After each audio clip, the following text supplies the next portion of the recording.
right, well, welcome everyone. We're going to discuss all things Chrono on the stream. We've got a couple of devs. We've got Ash and we've got Matthias, also Madruin, or known as Madruin. We're going to go over some things about the future of the game, some hard-hitting balance questions, all of your complaints. I got them, don't worry. And, just all things about, the future and what it means to make Chrono and all that good stuff. So while I finish getting set up, why don't you start with Matthias on an introduction of who you are and your role on the team and how you got started with it? Sure. Hi, Twitch. I'm Matthias Valero. I'm one of the founders of Chrono CCG.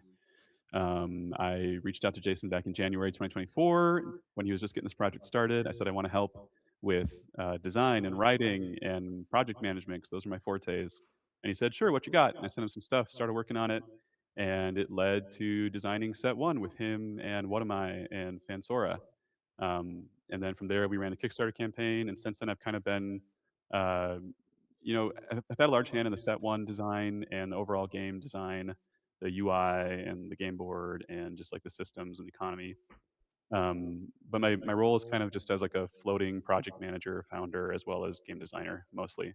We're a small indie team, so I've also do a little bit of like, you know, bug testing, fixing, little crunchy bits of everything. Yeah, indie dev. Amazing. All right, and now we'll go move on to Ash. Give us the intro. Who are you? I'm sure the people have no idea who you are. Yeah, if you do know me, you most commonly know me as the community manager. But like Matthias was saying, we all wear many hats. So I'm officially CPO, but I'm usually community manager, design, and for this interview, at least, it will be I am the set to design lead. So most of those questions will be directed towards me.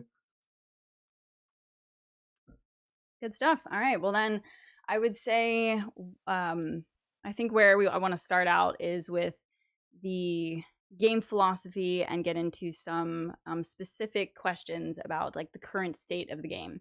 So one of the questions that came in, I think it's a good one to kick us off, is how would you as a developer be able to tell if a meta was good or healthy versus an unhealthy meta, or possibly worse, an unfun meta as the community grows?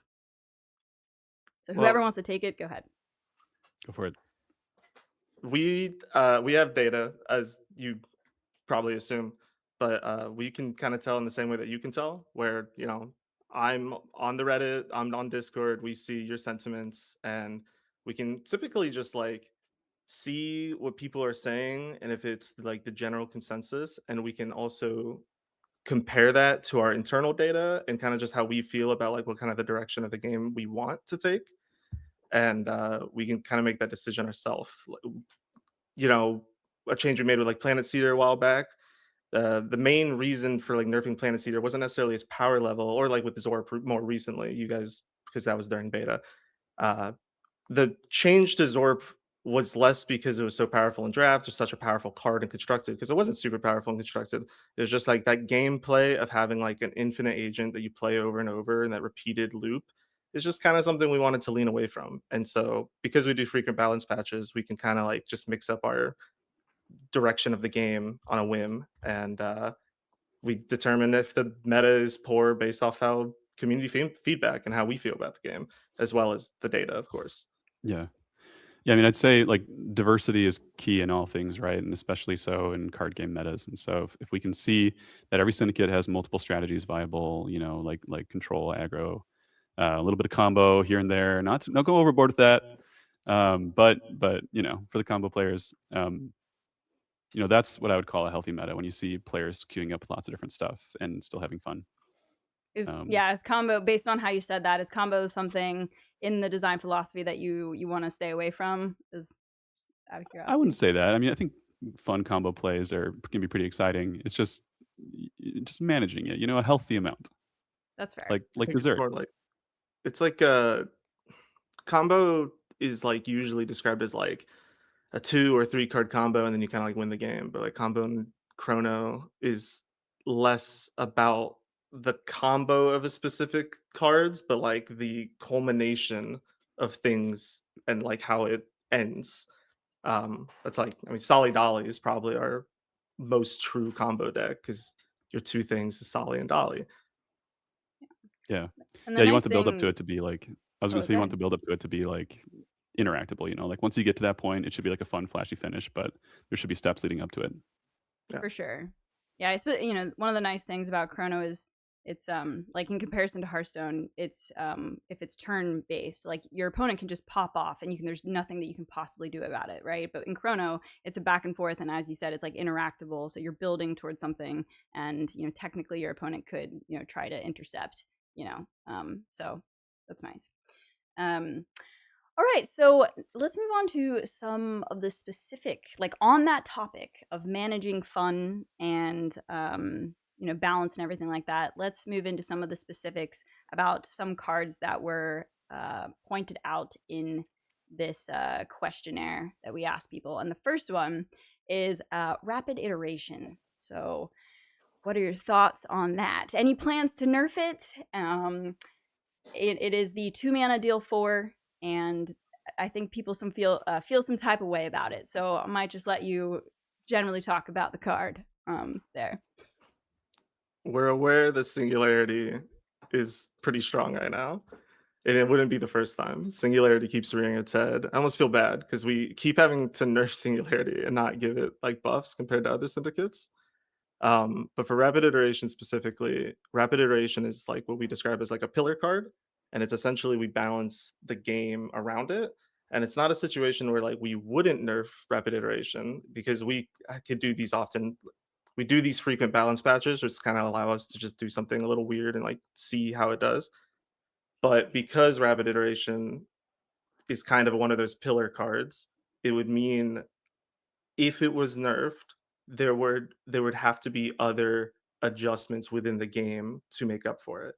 And so I would not say never, but it's not something we're interested in right now.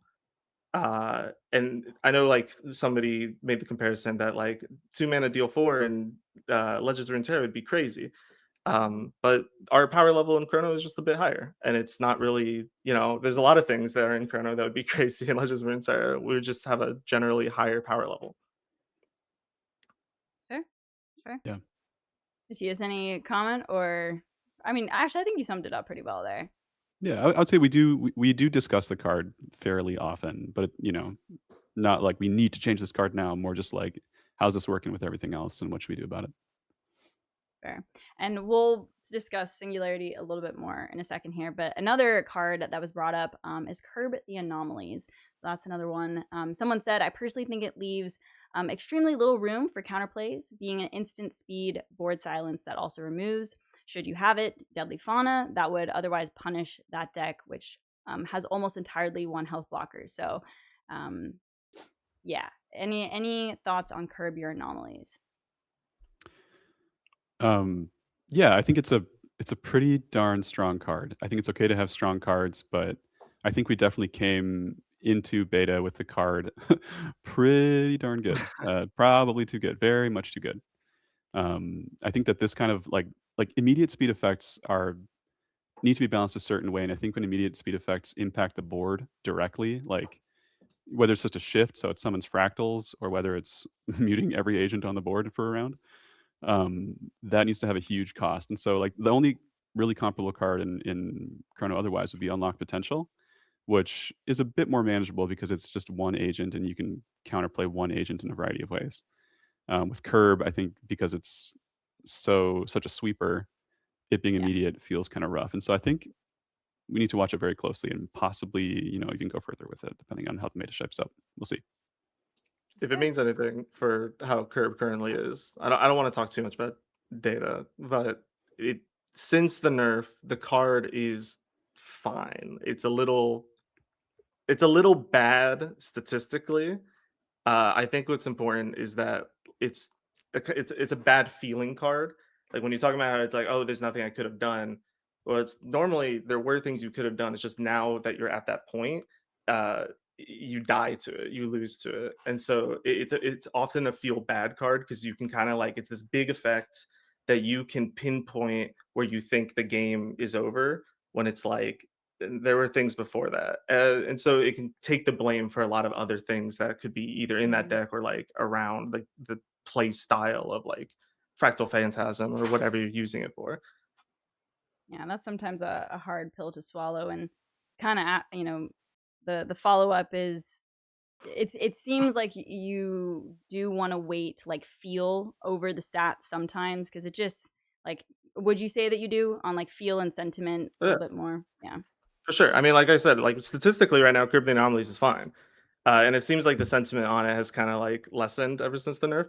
But like, if for some reason there was another very strong deck that utilized Curb the Anomalies and it made people feel bad, and the card was strong again, then realistically, the next time we touch the card, it probably wouldn't just be a simple stat reduction like the first time. It would just have to be a rework because that type of effect will just feel bad. And we make balance changes for cards that feel bad and aren't actually very good. Not all the time, but like pretty often. And all the time just feels like that's our main reason, but it's not. Like we made a change with Karmic Debtor months ago, even though the card itself is fine, but it encouraged a unplay or unfun play style. Mm. So Well, we've got someone in chat saying, "Wait, I like the card," and then someone's like, "Kill Curb," and so I think yeah. there's gonna be, people are gonna disagree. Obviously, it depends on your play style and stuff, like that too. So let's bring it back a little bit just to Singularity, and I'm starting out the interview with some harder questions. Okay, this is the like, why is the meta this way? But then it'll While taper we're off a fresh. little bit in time. But on the subject of Singularity, it is, I mean, I would assume the stats say this as well, but it certainly feels like, 80% of the decks play Singularity. And, people are just sort of wondering, are there plans to nerf it? I know we already talked about rapid iteration, but just like on a broader discussions about Singularity, you have the floor. We're aware it's strong. It's not as egregious as 80% play rate, but it is Okay. it is very strong. And Is it 79? I'm like just kidding. No. like I said, I feel bad. It's like, man, Singularity's gonna have to get like another round of nerfs when it's at some point we'll buff them. But the cool thing is that we are also like, I mean, I don't want to spoil anything from the balance patch, but like through there are times where a card is bad or too good in its design that it kind of gives us an excuse to just like rework it and make a new card. Whoa. And that allows us to like potentially introduce a new thing for Singularity. Like Pocket Stacks is a new way to play Singularity, even though people still prefer to play uh the more, I don't know how to describe it, support side of Singularity. Singularity is usually just Utility. tapped Yeah. into for all their support tools. Okay. Well, then the next set of questions here are about the syndicates, and someone just brought up in the chat, Gamog X, said the other factions are just weak compared to Singularity, and that sort of leads into some questions about the syndicates and their identities. So one of the first ones is most of the syndicates feel similar, like Sungrace, Singularity, and Splintergleam. Do you plan to promote more syndicate diversity in their identity? Is what they're saying. So yeah, we'll start out with that question. I don't know if you want to go first on Matthias, because I could probably say too much regarding this. Not too much like leaking things, but like I could just talk about this We forever. can talk about the future a little bit. Yeah. Well, they all start with S. Take it away, Yeah, Ash. I know. I um I think there is we do have internally and externally, like there is identity to each of the syndicates. Um, I saw that question as well. I was just so I wanted to talk about like what about them feels similar, because I can see how there are similarities, but like for Singularity in particular, Singularity has such like a draw focus and I don't know, like a support focus, like the time stop and drawing and discarding that Mm-hmm. like I don't think Sungrace has. And I'm like, Yeah. how are those two similar? But for the actual question of like syndicate identity, we do have things. And they will be more obvious as well with more sets, because having more cards, there's kind of a thing with the core set, is that Yeah. because it was designed with like knowing that it was going to be like the only set for like 2 years while we're in development, while like people were playing in pre-alpha and alpha and beta. um you couldn't have the more traditional design that you see in other games, where other games will kind of have like these packages that come out with sets and then some fun cards and then some support for previous archetypes. And we do have some of that with like Rewind.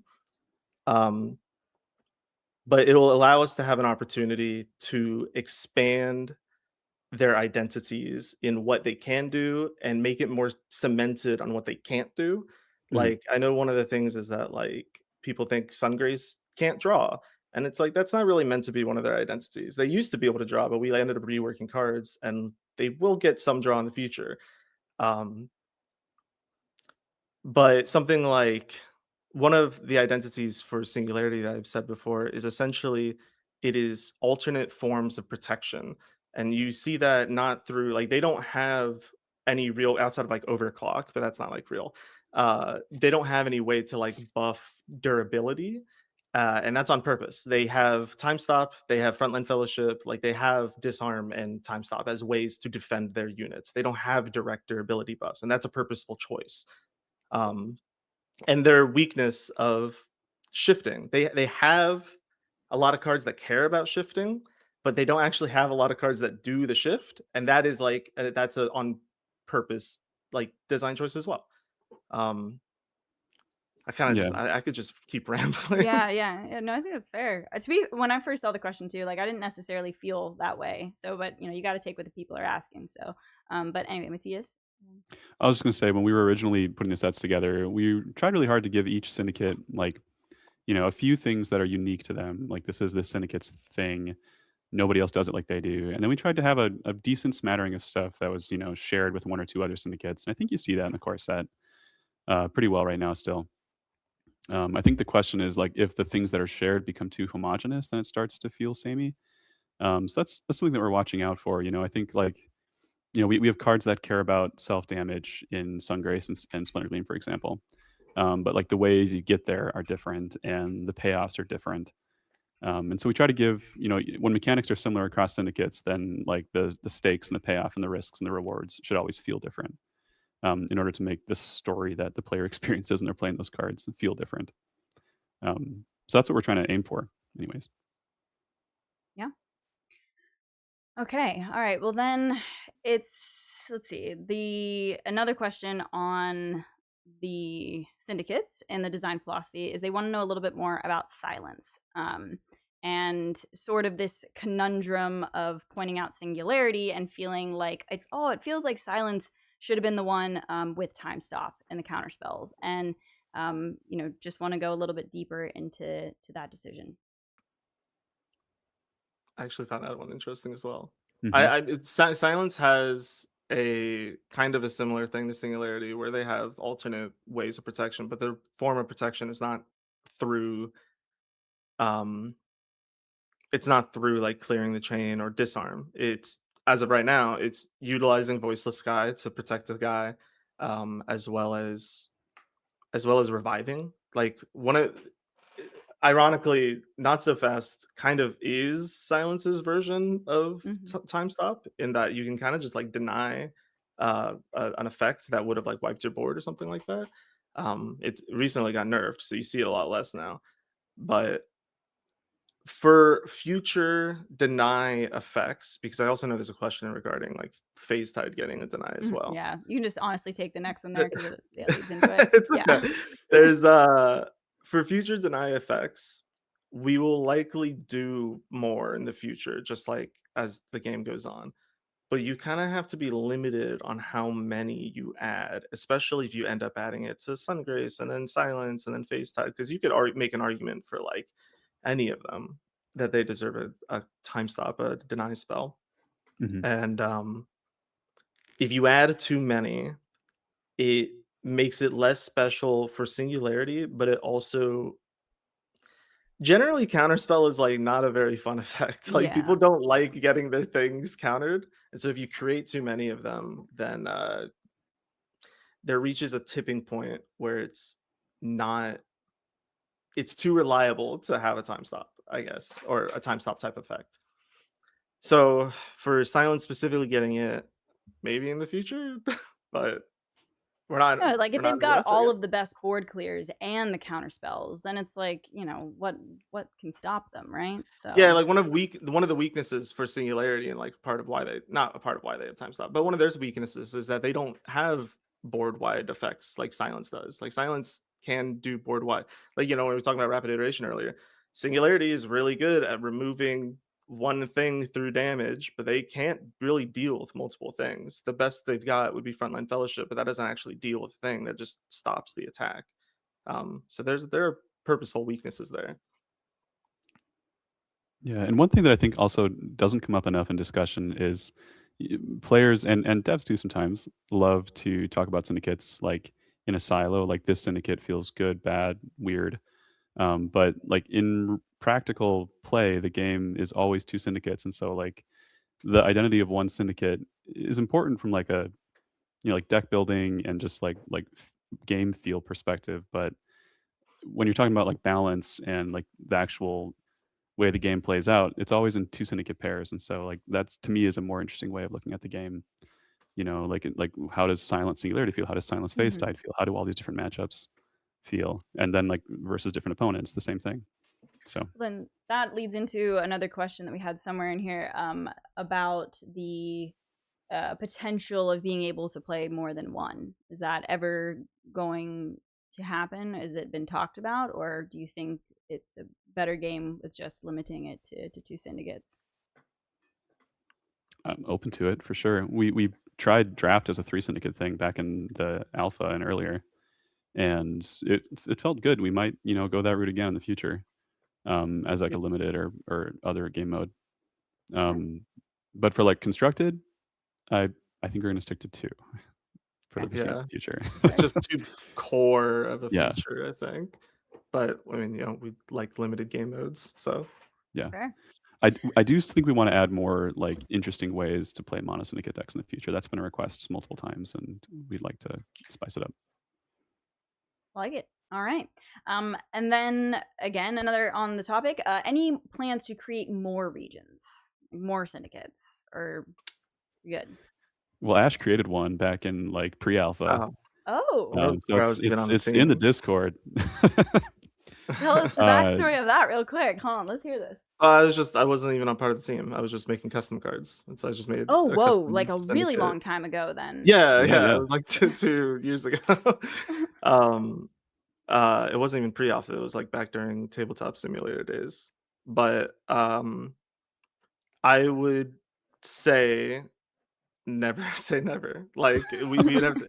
It would it would be a large development process, and it's realistically we're in Chrono for like the long haul. So like yeah, probably eventually, but we're not in a rush to do it, I guess. It could take It would 5 it would have to years, be like a you special event, know. like make it work with like the lore and Yeah, there's yeah. I mean there's a I know I'm taking control. Do you want to lead also there's a similar question regarding timelines as well, which Yeah, is I was kind of the just same about to get thing as into it. And like someone also asked in chat as well, Legend King Gamer, will set 2 or just future sets have more timelines? yeah, so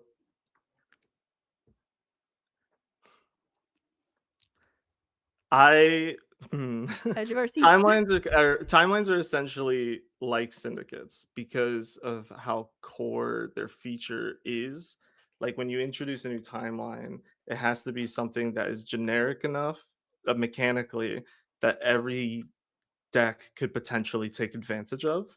And because of that, they can't be treated like cards or keywords where you can kind of just like make another. So new timelines would I mean, if we had a new syndicate, there would definitely be new timelines for that syndicate. But new timelines for the existing syndicates would be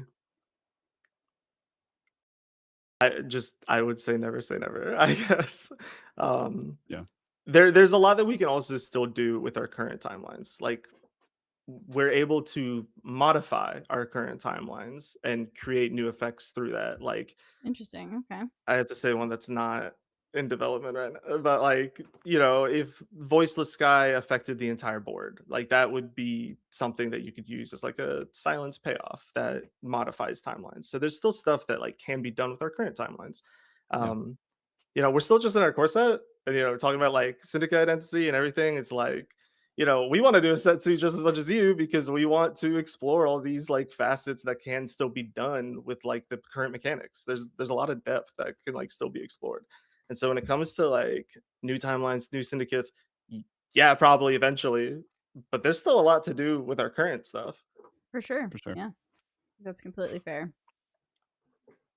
Open-minded devs, guys. They're open to many things in the future for sure. But Matthias, did you have anything else to add to that, or do you want me to continue on? No, we can keep going. I think Okay, that cool. was good on. Well, there's a specific question here that has concerns about just like making it harder for new players. They ask, until now, the monthly 6 new cards have always been of higher rarity. Are there concerns about the set becoming way more divergent and lost heavy compared to the lower rarities? It feels like this could make it harder for beginners to get into the game later down the line. Yeah. Yeah. So do you want to go, please? You can go for it. Um, So we the first season track, we made them all lost because it was like an exciting new thing. And then now we've been making it so that they're a 3-3 split. Um, and a part of that is we generally try to design the lost cards, specifically the agent ones, because obviously you can't do it with actions, but we try to design the lost agents to work as a diver. Um, and that makes it so you don't necessarily need all 3 copies if you, like, really wanna play with your new toy. Um, the seasonal tracks will always be available to new players, and so, of course, if they wanna spend the money, then they can just get the new cards for free, but if you're just playing for free to play, then the cards that are added in set 2 is where most of the commons and rares will be coming out, and we're not against introducing rare cards, I guess, like lower rarity cards in the seasonal tracks. There's kind of like a push and pull because if you make it so the new cards, which are in the seasonal tracks, are lower rarity, then you lower the value of the seasonal track. So the people that are purchasing it feel like they're getting skimped out. And so there's kind of like a give and take there. Ideally, what we want to do, because the other thing with like rarity is diversity with draft, right? So like Mhm. we also kind of want to add lower rarity cards. That way, draft has more tools to play with. Um, it's just a matter of, I guess, there being so few cards right now. We're working it. We want to add more lower rarity cards. Yeah, Sure. or if rarity in draft becomes an issue, then we've also talked about modifying the draft pool in different ways to, make it more Yeah. interesting in that format specifically. Yeah, and that was something that was announced recently, right? Like, there's active things being worked on to, there's been complaints about the diversity, and you guys are addressing it like right now, so this month. So that is exciting. Before we move on to some set 2, and we do have some things to show and to reveal from set 2. Just one more card about like a syndicate and identity that came from chat, because we said we just, would take some chat questions. So from Bill Nye, the Chrono guy, he said, is addressing like Lifeblood's identity, wants to know more about that, and he asks, is no card draw part of the Lifeblood identity?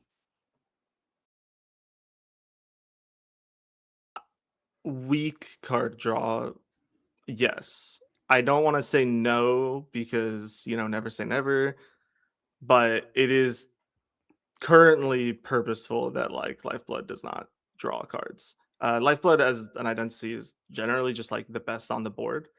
And so um It's kind of what Matthias was talking about earlier, where you're meant to mix the syndicates. And so like Lifeblood, and that's also kind of why you see with Lifeblood with Singularity so often, is that Singularity has the best card draw. And so because Lifeblood is nothing, Singularity is used to make up for that syndicate's weaknesses. And that's kind of like a purposeful thing. That doesn't mean that we want Lifeblood to only be played in Singularity, which it's not. But it having a weakness allows an opportunity for a second syndicate to make up that weakness. As of right now, Lifeblood is bad at card draw. It does nothing with card draw, but it will continue to be bad at card draw.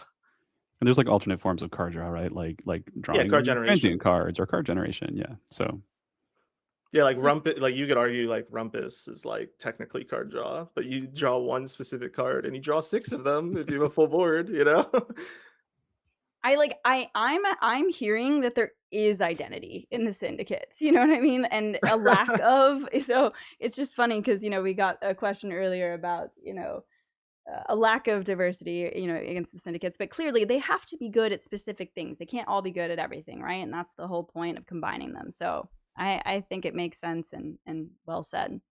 I don't even want to dismiss like that question early Yeah. when someone's like they feel the same. Like I want to ask what you think feels the same, I guess. For sure. Like, Yeah. because I don't agree, but I don't want to like tell you no, that's not true. I'm curious. Yeah, open discussion. That's good. Well, I think probably the most exciting section of this interview is about to begin, potentially, and that's about set 2. And so we do have some cards, but I'm going to make you guys wait even longer, and we're going to ask some questions about set 2 and then show you the cards. So keep sticking around. But so to kick us off, more of a generic question, but relevant. What is the design process for the new sets in Chrono and the archetypes? And let us know what that looks like. I'll try to keep it simple so we can get through these. For set 2, so okay, for set 2, we have the opportunity because this is not the core set that needs to stick around for a long time. We have the opportunity to have a more story focused design and more of a top down kind of design compared to I think how core set was. Um,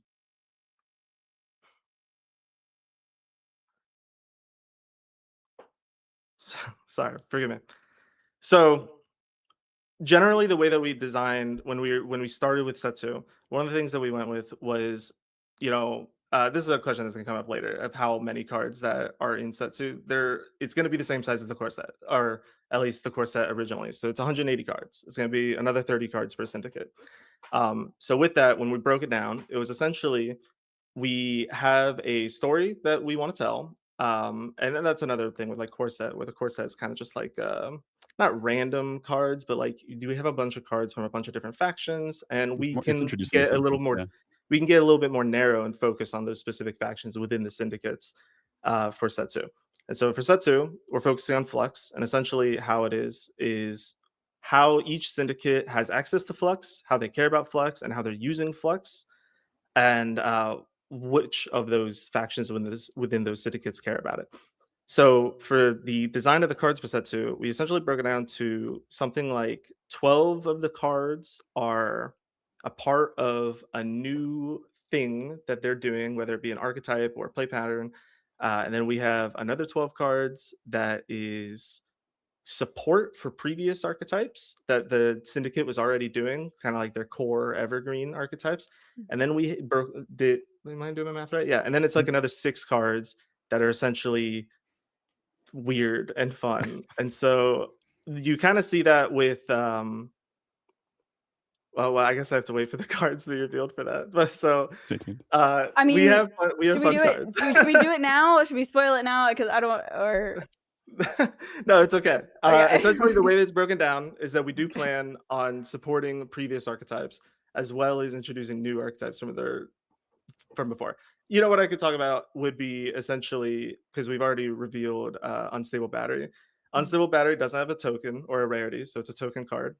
And that card is going to have a package and like an archetype to it.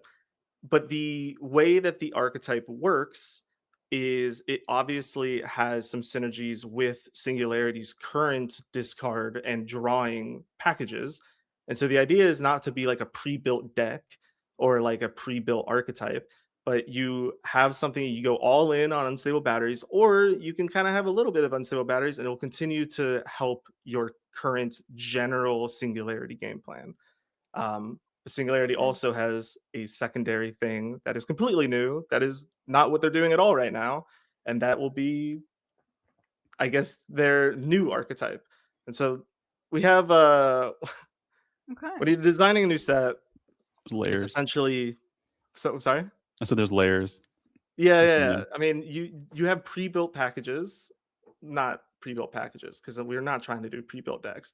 But ideally, you could have a package that you can go all in on, and most, if not all, of the tools within that package can also be kind of plucked out of it. In the same way that you kind of see bleed right now, where like Mhm. you can go all in on bleed, but you can also just take Sanguine Resurgence because it's like a good control card, or you Mhm. can just take Persistent Squire because it's a good diver or whatever.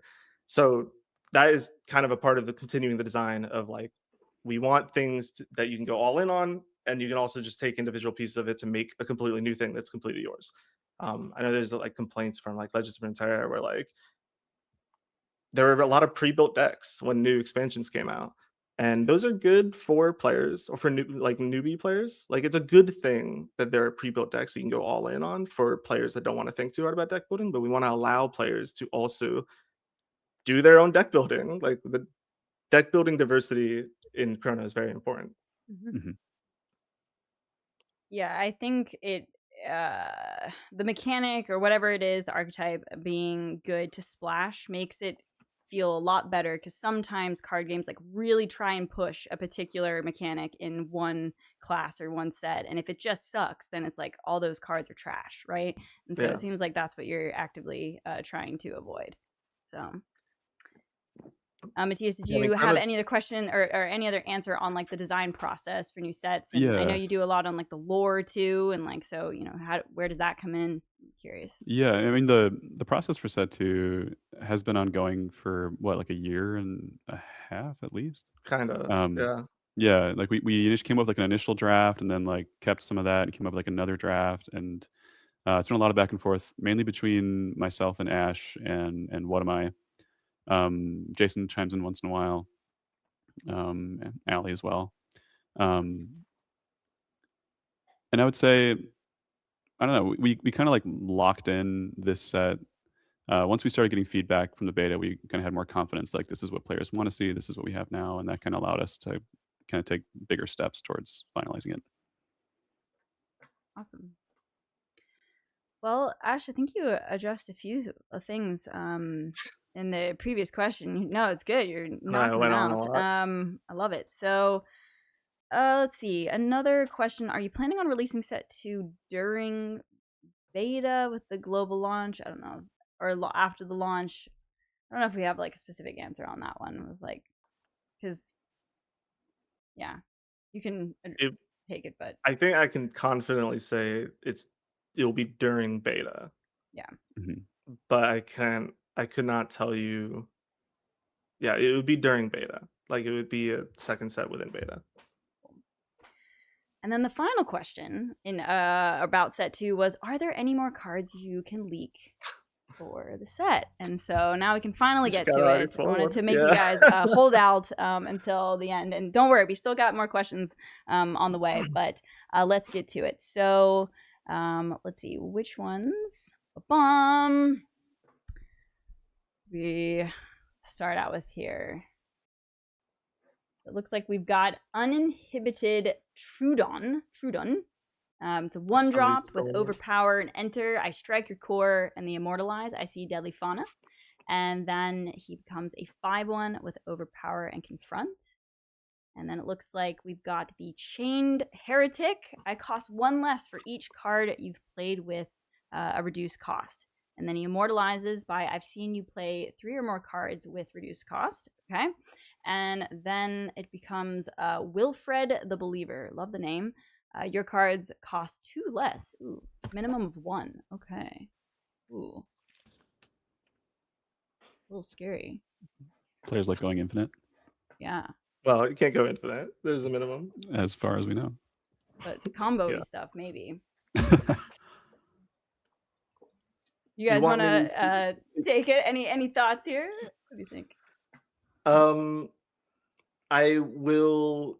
The cards that we chose to show are important because I mean, a part of the reason why I showed Unstable Battery is because there's like a thing, like it's an archetype, right? And so we're all these cards are purposely chosen to kind of tease what they're gonna do. And while we hope they're exciting as a standalone card, it's important to remember that there will be much more context to these cards with like the Mhm. entirety of the set. And so talking about what like, each of the syndicates are gonna do and how they do things. Chained Heretic is meant to show Face Tide is going to care a lot more about reducing the cost of cards in set 2 as a part of the way that they use Flux. And so this is kind of a finisher, a payoff to it. That's also why it's a lost card. I can't say, what the other cards are going to be. And with Uninhibited Trudon, we have an interest for Lifeblood. It will be, how do I phrase this? Lifeblood is currently very mid-rangey mainly because it's board based, either your aggro or mid-range. And we want each of the syndicates to be able to. There was a comment that Singularity and Silence are like control syndicates, but that's not really how we're trying to build things. We want there to be aggro mid-range control in all of the syndicates. That's we're not trying to have this is the control syndicate. And so when you have a syndicate that is so board based like Lifeblood, what does control even look like in that kind of gameplay? And one of the ways that we're exploring that is through non-combat strikes. And another thing that I will not say yet. So Uninhibited Trudon is a way to get your non-combat strikes going on turn 1. Obviously, you have to pay for it, and it's a powerful 1-drop. Or if you don't want to go that route at all, you can immortalize it, and then it's just a 5/1, and it doesn't strike your core at all. And so these cards are purposely chosen to hopefully give a hint on what these syndicates will care about in set 2. Okay. All right, good stuff. All right, well, let's move on to the next set of cards here. Let's see. We've got a 4-cost slow action Planetary Tithe. For the rest of the game, your actions that deal damage cost 1 more and deal 1 more. Okay. It's a Sungrace card. Another Sungrace card at 6. It's a fast 6 shooter. Deal 1 damage 6 times to the lowest health enemy agent or core. Okay. And then a Peaceful Study, which is an immediate 2-cost action. Discard an agent to play. Create 2 other different random actions that started in your deck. Ooh. Okay. Earlier when I was talking about like we have fun things going, that Planetary Tithe would be one of them. Where I mean, obviously, I purposely combined it with 6 shooters to show that there's like synergy with it. But the gimmick of for the rest of the game, your actions deal damage, cost 1 more.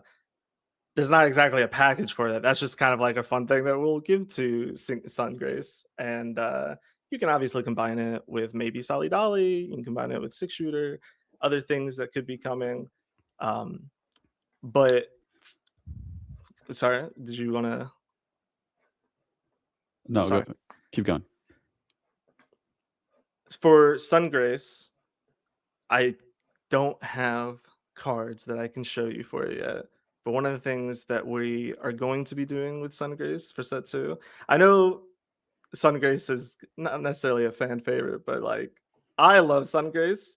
I love Sungrace. And Sungrace's whole thing is like energy manipulation. And one of the things that Sungrace does right now with their energy manipulation is they just generate a lot of energy with Star Siphon and you're ramping, and they're all about getting more, but they don't really have a proper way to spend it right now. And so I'm very excited for its other mechanic that's like coming. That is just going to be a great way to spend that energy that you're manipulating. And I wish I could have shown. I wish I could have shown the other mechanic from Sungrace right now, but I can't. Okay, when can we expect the next drop of spoilers then? That's an Allie Well, I'm question. not sure. Okay. Just hop on I Discord at like midnight on a Saturday or Sunday. Okay. Yeah, just get me in voice chat. There you go. um, Pry it out of them. Mhm. So I'm very excited for Sungrace. I think, yeah, I won't say what it is. Okay. But I think for set two, one of the things when it comes to syndicate identity is like we're releasing these cards every month, and they're meant to kind of be a standalone card and to give a little bit of something new for the syndicate. Like ideally, there's a plan that like Consubate Conspirator can introduce a new play pattern in Phase Tide, or Ghastly Rush can introduce a new type of play pattern in Silence. But to really create a completely new play pattern, it's a bit harder to do, and that's where like set two helps a lot. That like where you can create like this package or archetype. And so Sungrace, when it comes to like creating a new card for Sungrace, so like we did, I think, pretty decently with Solly because we could do Solly Dolly. Um, but the way that it's currently built in the core set, it sorry, I got distracted by a Twitch comment. I gotta close Twitch. The way that it's currently built, it will be a lot easier to introduce new play patterns to Sungrace with more cards. Not that we're not gonna try when it comes to like releasing a single card for the monthly cards, but I Sungrace should have a lot more to do in set two. I'm very excited for Sungrace. Who doesn't like Sungrace? Show yourself. I'm just kidding. What was the silence card? Oh yeah, peaceful study. We already showed Witherborn. Talking about how cards Witherborn is obviously a part of like this self decay archetype that's going to be happening because like a big payoff. That's why it's a lost card, and it should end the game. If you are in that self decay strategy, when you play it, it'll be immortalized and it'll be very powerful as immortalization to help you end that game. But when we're talking about before, how like we have these archetypes as well as individual cards that you can kind of like strip out elsewhere. The card is also just decent if you're playing a slower control deck, and it is inevitability in the way that like Planet Seeder is. And so you could theoretically play Witherborn without that self decay archetype at all. It's just the point is that will be stronger if you are in that archetype. Peaceful Study is leaning more into the alternate like sub thing that Silence is doing in set two, which is actions matter essentially, discarding agents and playing more actions, and there will be mixing within those archetypes as well. Like there will be actions obviously that do decay, that do self decay, and so we think Peaceful Study will be good for those action matters decks, but it'll also be good for if you're really going all in on Solly Dolly Sunshocks or whatever, if you're trying to tutor a specific thing, because it's two different actions. So if you only have two other actions or two other different actions, so if you only are running three actions in your deck, if you go the opposite direction where it's not actions matter, it's agents matter, then you know exactly what you're going to get. It's a tutor.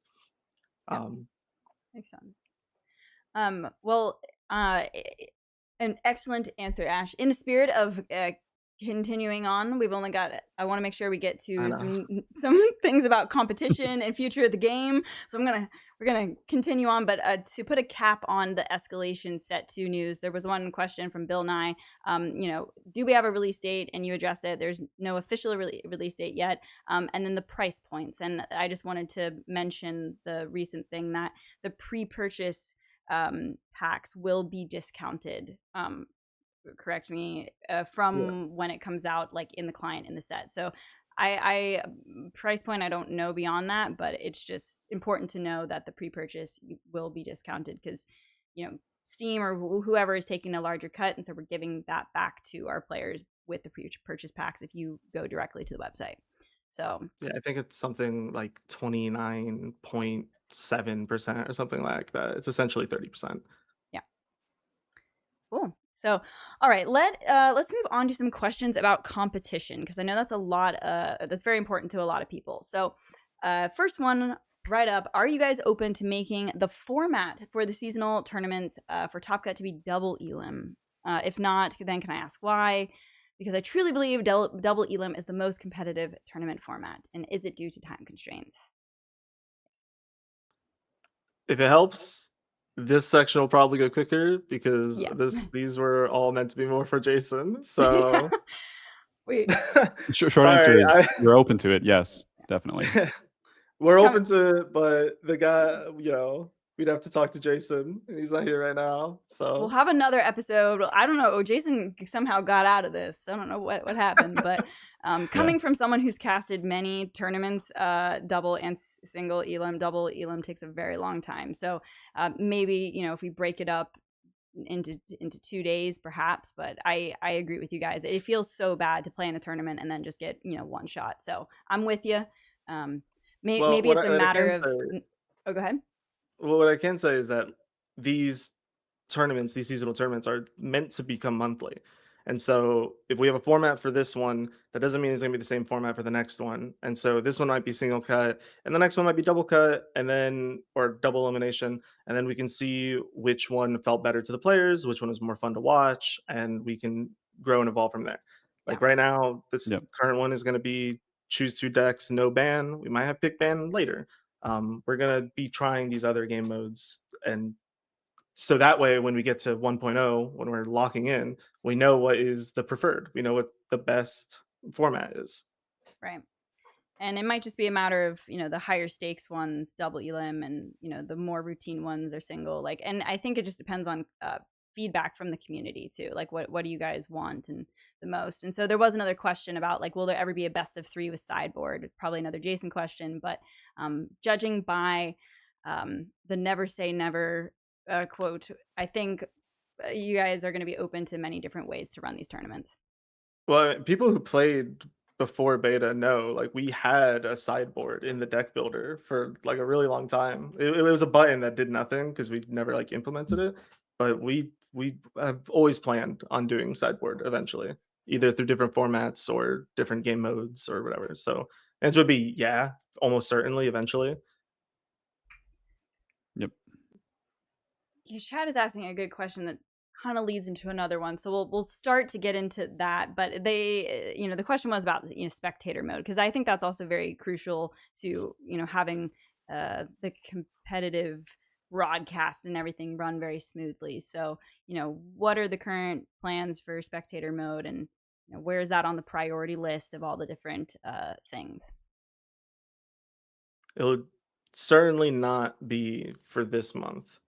For I can't say a timeline either, but generally what Jason says and what like we kind of agree with is like generally it's like if a different card game has a really good feature that like makes everybody happy, then we'll do it eventually. I don't know when, but like yes, we're definitely gonna have a spectate at some point because it's also useful to us for like what you were saying, casting and showing tournaments. So Yeah. when I'm not sure. That was part of the intent of the social feature originally too. Like, we have kind of like a light social integration right now in Chrono, but with spectation, that'll be much more useful. Yeah, eventually we'll have like direct matches for that friends list and the spectating and whatnot. Right now it's pretty feature light. Fair. And then that sort of leads into the question of just like the priority list, because there were a lot of questions about like the future of the game. Are you going to implement this? And how do you guys come to the someone asked about the in-client deck tracker. Would you ever do that? And then there's the graphics, the UI, quality of life stuff, mobile, spectate. There's all these different things, and there have been a ton of advancements in the field. The UI, that was definitely brought up many times in these questions. So, hats off to the team. But for the rest of those features, like, how do you decide what is most important? How much are you, prioritizing based on community feedback, etc.? Right now, as in the dev update, main priority is mobile and the tutorial. And we're starting development on set 2. But mobile and tutorial is very important to us. Um, I don't want to say this for certainty, but I'm pretty sure we won't be releasing mobile without a tutorial. But that might bite me in the future. But I'm pretty sure we're not going to, because mobile will be like another large launch, and we want the new player experience to be as good as possible. Yeah. So those are definitely our 2 main priorities. I did see like a similar comment where, when it comes to priorities, like, why did you create like a Somnus VFX or another VFX? I can't remember right now. It's also important to remember that we are a small team, but each person is working on different things. And more importantly, the people that are working on the team are card gamers and really like the game. And so for like the Somnus VFX specifically, they just made that on their free time like that. And we are like, awesome, cool. And so like, yeah, it does seem like we probably wouldn't have prioritized the Somnus VFX, but we just have a passionate team and they made it, and we're not going to not implement it because it's super cool. And so Sure. sometimes things might seem like they're like out of place or like misguided priorities, but some we're just kind of passionate about it, like they're cool things that people want to do, and some things also are much easier to implement than others. Yeah, it's also kind of like a lag time thing. Like sometimes you'll have something that takes a lot of back end or like bug fixing time, whereas like front end or like less things that require less hookups can get done more quickly. So like while we're working on bigger features in the background, we can also like push some quality of life and some like clarity updates more quickly. We can kind of do those in tandem depending on who's got time for what. So we have a long list, and a lot of it depends on our devs and their abilities and free time. Well, look, I'll just say with every single month, it seems like so many amazing improvements have been happening, like one after another. So I love that backstory, though. Someone just really loved Somnus and got inspired and wanted Yeah. to make him even cooler. Love it. So another one from Bill Nye. Speaking of good features other games have, can we get the ability to inspect top ladder decks and even our opponent's list after the match is over by going to history? That would be cool. I know it's just like added to the list there, but thought I would bring it up. That'd be neat. Probably eventually. Yeah. It's a part of like how we don't currently share the data. Part of it is to not let the meta solve itself too quickly. But it is a cool feature. We'll probably end up having it at some point. It's just not really a priority right now. And I also, there was another part to the last question. Oh, the deck tracker. I didn't really answer that specifically. That is, yes. I don't think it will be next month, but like that is something that is like, we want a native deck tracker. And Hopper, a community member that made a third-party deck tracker, knows that, because I kind of warned him. I was like, you can do this, but like, just know we plan on doing this ourselves, so it might make yours null and void later. And so we will do that eventually. It's just a matter of priorities. We have a lot of experience on the team in making deck trackers and overlays. That is true, actually. The team is well equipped to be the ones who make a good one. So, okay, I just noticed a fun question from chat here. Ultimate Showstopper said, I really like Boof and how there is a version of him in every faction. Is there a chance we'll see more agents in multiple / each faction? One was revealed today. Yeah, Wilfred. Wilfred is the lobotomizer from Silence, and now he's an agent in FaceTime. Was he lobotomized again? He doesn't seem proper. Okay. But yeah.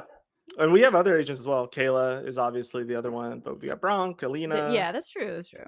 I feel like Boof just because he's the doggo, it just feels like he stands out above the rest. Yes, love it. Yeah, absolutely. Good question, though. Okay, let's get through a few more here, and then there's some fun ones, but I know we've got only so much time left. There were basically, I know this was going to be a Jason thing because this is more his domain, but maybe you guys can speak on it just a little bit here. Just like kind of future marketing plans, like the mobile release, like what comes next. Like, I mean, I know that the team really wants to get other content creators involved and everything like that, but a lot of people just want to know future plans, post like mobile launch and that type of stuff. Right now, we're extremely light on advertising, if any. We're definitely, when we release mobile, that is like our next big push. It's not a 1.0, but well, I don't know if it's supposed to be. I don't think it is. Um, that is like our next big push, and then we'll do this kind of the same thing with beta, where like we'll advertise it, we'll get streamers, and have a push for it, and then after that, it would be like our 1.0 release or set 2, whichever. Mobile will be before set 2, I'm pretty sure, or maybe it'll be alongside it. Again, this is more of a Jason thing, so take everything I'm saying with a grain of salt. Don't lock anything I'm saying in, but our next push would be with mobile, advertisement wise. Yep, Yeah, we do have a lot of stuff we want to do as far as just like making the game more accessible for content creators and streamers, like beyond just like like Twitch overlays and drops, and like creating a system for folks to check out reward keys. There's like lots of systems that we can set up and would like to do in the future. Someone asked about having like content creator patch preview windows, and that's not off the table. I don't think we've locked in going down that road yet, but we talked about it. We might. Yeah, that'd be fun. The theory crafting type of events could be good for the content creators. Okay, we got a couple funny questions, but then we'll get back to some real ones. But Crazy Killin' It just wants to say, tell Ash I want my unlock potential profile pick. When's he gonna get it? Ash, come on. And then another one, a question for Madrin. Why is possessed prawn a prawn and not a crab? Because he's a freshwater shellfish. Believe it or not. You might think he's in the ocean, but he's actually in a very deep lake. Wow, you had a real answer to that. Okay, good stuff. All right, let's see. Okay, so we got future stuff. We got some stuff. Anyway, to put a cap, expect a lot of like advertising push when mobile launches, right? So that's the next big one. A few try hard questions. Plans for Masters rewards.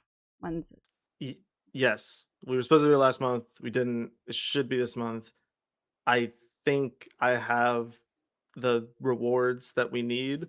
I just need to get it approved by the rest of the team, and then we still need the main reason I got held up last month was because I don't think we have the back end set up for it, or we do now, but I wasn't sure. It was the guy that was handling it went away like on vacation, and so I couldn't like get it situated.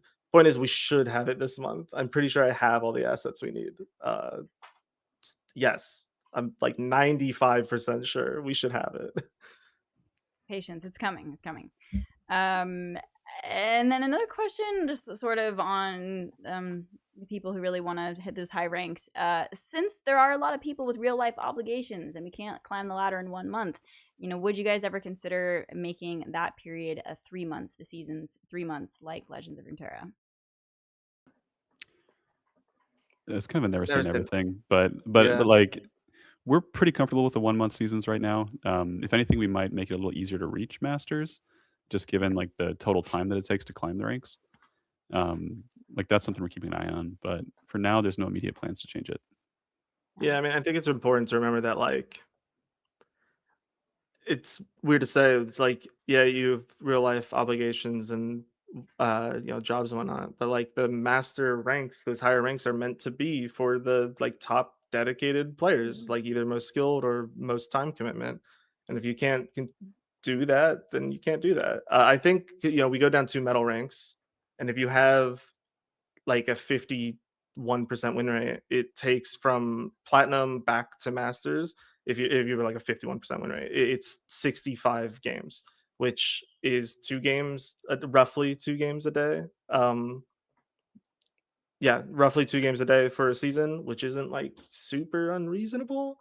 Obviously, if you're a good player, then you can do it much shorter. The minimum games would be 32, which is just like 1 game a day, and so it's Yeah, it's hard it to shouldn't say. be too easy Never to say hit never, but master.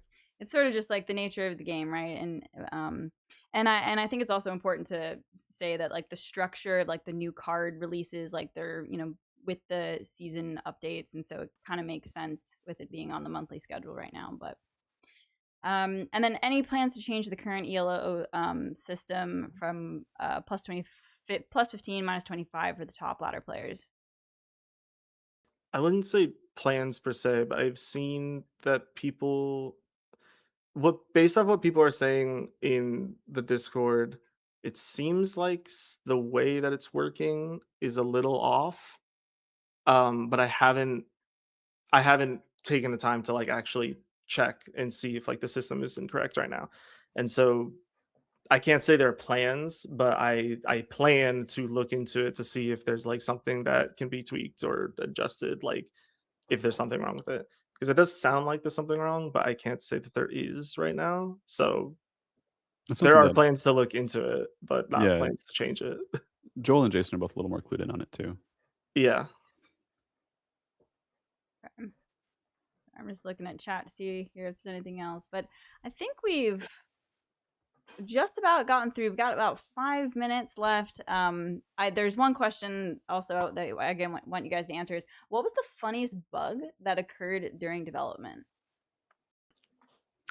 Yeah. Man, I messed up because I saw this question. I knew I'd have to have an answer ahead of time. I just did not think of Oh one. no. Okay, I thought you were I shaking your know. head like, oh, there was this one that was so bad. Okay. It totally escaped me. I'm hoping, Matthias, you can think of one. I mean, I don't have like one really. The bugs that make me crack up are where like the game mechanics completely malfunction and change, like when one player can play the other player's cards, or like there's just like 10 different things on the screen that shouldn't be there. Like that's where I start to just kind of ride the wave of like something is broken and now it's like a new game. But I don't have like a very specific instance. It's more just like a lot of fun anecdotes. I kind of have like the opposite, where when we first had a client, like in pre-alpha, to play it not on Tabletop Simulator, obviously the game was like super buggy and it had so many problems. And I remember we were testing it, and one of the things that we tested, it was like one of the first cards was Convergent Pack that's still in the game. It's always been the way it is right now.